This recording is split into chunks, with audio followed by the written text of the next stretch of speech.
Posillipo, Italy. This residential quarter in South Naples dates back to ancient Greece and Rome. 2,000 years ago, this hillside district was once a vacation destination for wealthy Roman nobles. And today, it's just as prestigious. It's home to some of the city's wealthiest residents and its most opulent villas. But among them is a desolate, abandoned mansion that sits just off the coastline on a jagged outcropping called Gaiola Island. Gaiola Island is, unlike most areas, it sticks out as a strange island right off the coast of Naples. It's basically the size of a small estate. Just a house and yard, really. And it's just contained on these two outcroppings of rock. And you can see it right from the beach. So you can get close to this, but it's been abandoned for decades.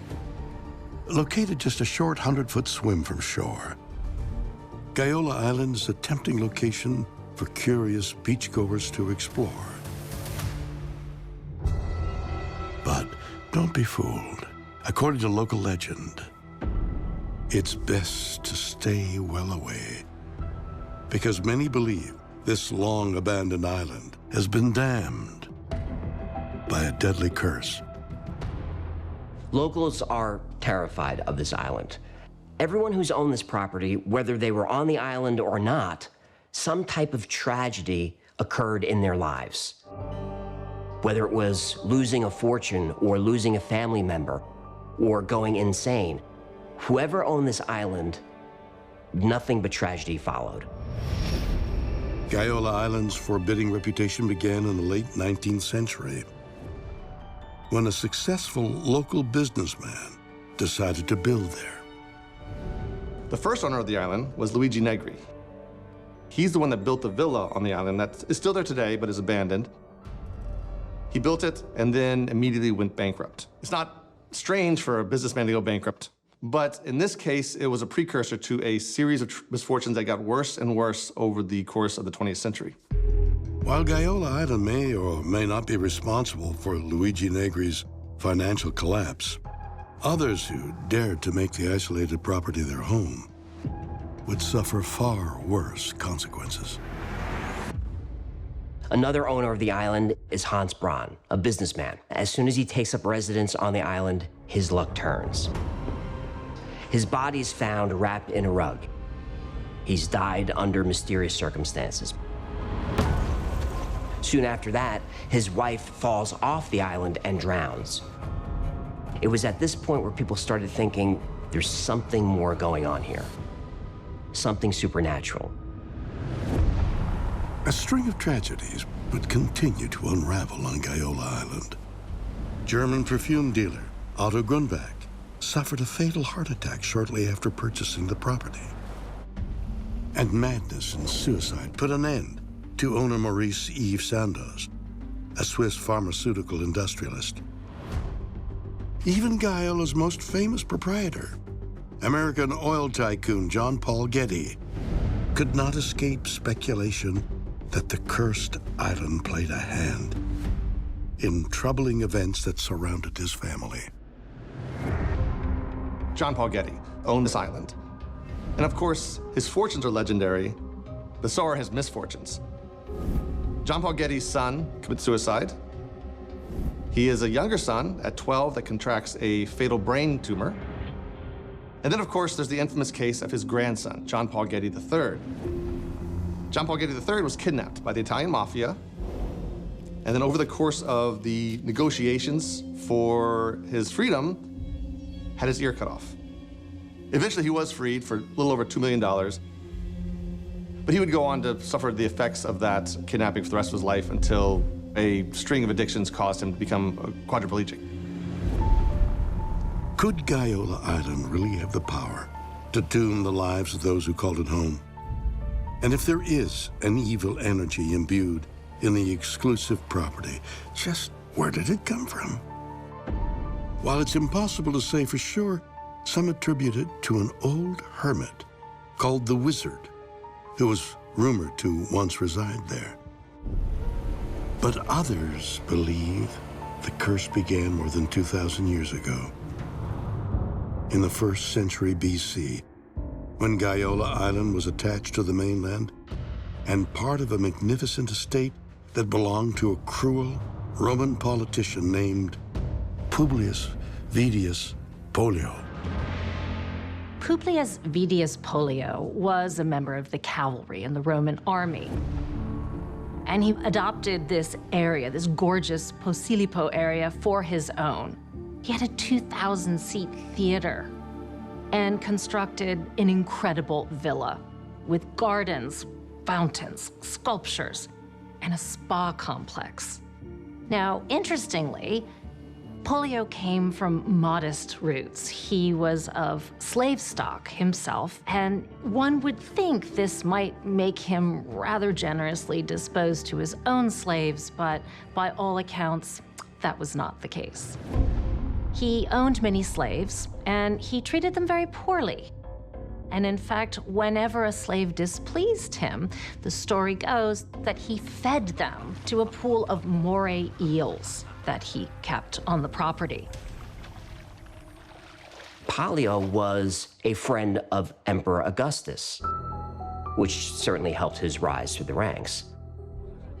Well, one day Augustus is visiting Pollio at one of his villas, and a slave is pouring wine in these crystal goblets. The slave spills the wine, the goblet crashes to the ground and breaks. Pollio grabs the slave and goes to drag him to this pit of moray eels where he's to be devoured alive. The slave scrambles away, throws himself at the feet of the emperor, and is begging, and Pollio says, "You can't beg for your life from the emperor, you're mine." Augustus does not like this. He breaks every crystal goblet in the entire house. Soon after that, Augustus took the villa and razed it to the ground. And local legend has it that he cursed it. And ever since then, there is a negative energy that has certainly permeated the culture and the minds of the people that live there. A century after Augustus destroyed Pollio's estate, a massive earthquake leveled a large section of the property, causing it to collapse into the sea, forever separating Gaiola Island from the mainland. Are the traumatic events experienced by the former landowners of Gaiola Island merely coincidence? Or is the rocky outcropping actually cursed? It's hard to say, and with its history of epic misfortune, it may be a very long time before someone is brave enough to tempt fate and live there once again. Once a place is deemed cursed or has some aura of dread about it, it's really hard to get rid of that. Even if you move the people away, or you chase away the source of the rumors, or you tear down the buildings that were supposed to house the tragedies that happen, the evil still remains. About 500 miles south of Gaiola Island is another, very different island of the damned. An ancient place where some believe giants once walked the earth, ready to grab anyone who ventured into their cursed underground lair. Just south of Sicily, in the Mediterranean Sea, is the island nation of Malta. It's famous for its dazzling coastline, stunning architecture, and fascinating history. But perhaps most remarkable are the massive, prehistoric stone structures that can be found all around the islands. These megalithic temples of Malta are some of the oldest freestanding structures on Earth, and legend is they were built by giants. Maltese temple culture, as it's known, you legitimately could call their creations the greatest engineering feats of the Neolithic world. They are put together painstakingly, and what remains of the ruins above ground today still towers 20 feet up. And this was done 6,000 years ago without the benefit of the wheel or metal tools. It predates Stonehenge and the Great Pyramids by close to 1,000 years. And according to Maltese legend, a giantess called Sunsuno constructed these monumental temples so that the local people could worship. So when it comes to understanding the Maltese temples, there are traditions of giants constructing them. These were 40 to 50 to 60-ton blocks put together like jigsaw pieces in a profound manner. This is why many people believe and say they were built by giants. It's intriguing to think that giants may have inhabited Malta thousands of years ago, leaving behind enormous stone structures that still mystify archaeologists and engineers. But if the legends are correct, these megalithic builders were menacing creatures of great strength who lived underground in a dark and dangerous world. These were very strange, kind of mythical beings. They even lived all across the island, where there were caves and underground areas. It was said to be a place of darkness, a place of death. Could the islands of Malta be the home of an ancient race of treacherous prehistoric giants? Some experts believe a chilling clue may lie within one of Malta's stone structures, deep underground. The island of Malta, 1902.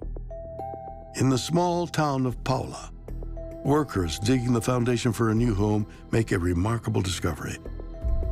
They uncover the entrance to an ancient underground temple extending deep beneath the surface. It's called the Hypogeum.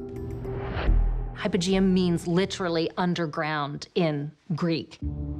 It's an astonishing underground complex of halls, corridors, and passageways hollowed out from limestone rock, seemingly built beginning with natural caves. And what archaeologists discovered there astonished them. It consisted of a number of burial chambers. About 6,000 people are thought to have been buried there. There's really nothing else like it in the world that we know about. People have suggested it may have been a tomb, but no one really knows. The Hypogeum's got this weird energy about it, and this could be why we hear all these very strange stories associated with this place. While some believe the Hypogeum is simply an underground cemetery, a number of disturbing incidents have been reported here. And perhaps the most shocking is a first-hand account published in the Journal of Borderland Research. In it, thrill-seeker Lois Jessup recounts a disturbing encounter she had while exploring the dark depths of the Hypogeum in the 1930s. Very strange story is that of a British woman called Lois Jessup, who actually worked for the British consulate. She went down there with a private guide. She wanted to go further than you were allowed to go. Lois wants to go down so far and so dark and so deep that her tour guide won't go with her. So what he does is he ties a rope around her waist, and she dangles down to a ledge. All she has to light her way is a candle. According to Jessup's eyewitness account, she found herself overlooking a wide chasm. And suddenly, a group of 20 persons of giant stature emerged from a cave across the abyss. She sees men that she describes as 3 times the size of normal men. The candle's blown out. She tugs the rope, and they pull her back to the surface. But what Lois saw could be evidence of the people, the creatures that created those structures on that island. Did Lois Jessup encounter the lost giants of Malta somewhere deep within the island's Hypogeum? Or was it something else? While it's hard to say, perhaps a clue can be found by examining the story of another chilling encounter in the Hypogeum's depths, one that appears to indicate that whatever is lurking down there does not take kindly to strangers. Another incredible story was published most notably in the National Geographic in 1940. And it recounts a story of about 30 school children going out on a kind of school trip, going into the Hypogeum, but then getting lost in some of the tunnels there, never to be seen again. And it gets weirder because none of the children were ever found, but people claimed they heard the screams and yells of children all across the island where there were known caves and underground areas. So this suggests that the Hypogeum may have been an entrance to an underground network of tunnels that stretches all the way underneath Malta itself. And to this day, we don't know what happened to those kids. But these stories could suggest that there is maybe something more down there, something that we don't understand, maybe something hiding in the darkness. And whether something is supernatural or not happening in the Hypogeum, you just get a feeling that there's something bad happening there.